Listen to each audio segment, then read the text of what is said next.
Action! I'm Sean. Alyssa, this is Baltic Swing. This was our 10:30, which you all showed up to. We're very impressed. So impressed. Yes. We really played with dynamics in this class, developing a really good feeling anchor so that we can play with the dynamics of how we build momentum through our count one specifically.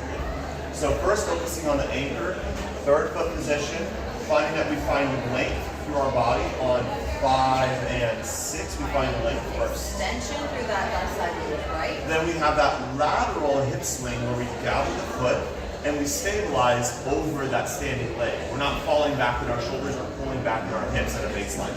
5 and 6. We stabilize. We want to prioritize the followers still being in motion, so they're swinging away from us and we're stabilizing. Then we're pushing off of our leg, we're redirecting. 1 and 2.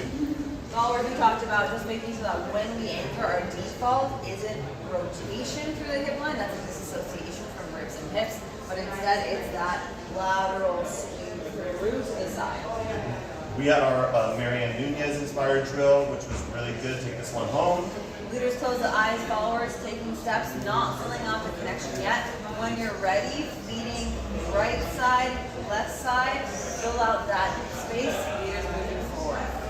Doing that a number of times, and you can play with how slowly you fill into that hip versus doing it more quickly. Always challenging the space followers, so if you have a certain amount of space, seeing if you can go a little bit further into that space and then leaders be accommodate, that's what creates the stretch and then a redirection as we move away.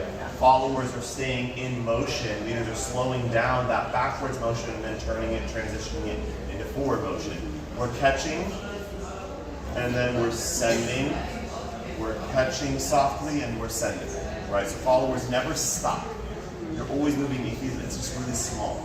So our anchor looked like this.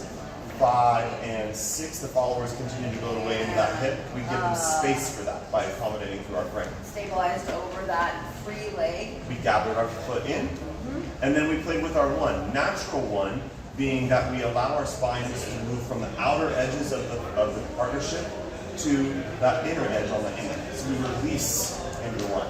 Triple step and a 1 and a. Kind of releases and relaxes.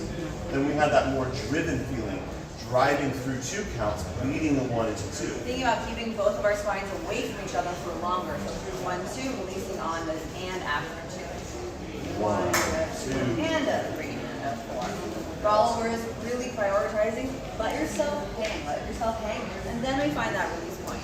Connection has a fluctuation to the amount of it, right? So I'm not going to live in this amount all the time, but being denser sometimes is valuable for creativity change. We also found that in the underarm turn.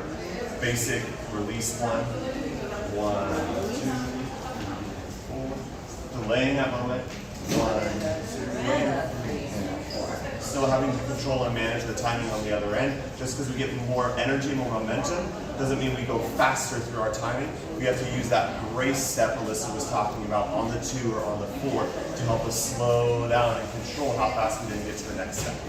Right? So play with the dynamics of your 1, develop good stretch on your anchors. Followers, make sure your leaders feel you move away from them. Leaders, make sure that we don't take our head back over our heels or our butt behind our heels. We're standing over our leg, we're giving space, and then we're pushing back after 6. 6 is a separate moment. 6 and is the settle. 1 is the strike. And is the continuation of that. So separate out those moments, make sure they feel like they're in progression of each other. Thank you so much, everybody. Good work this morning.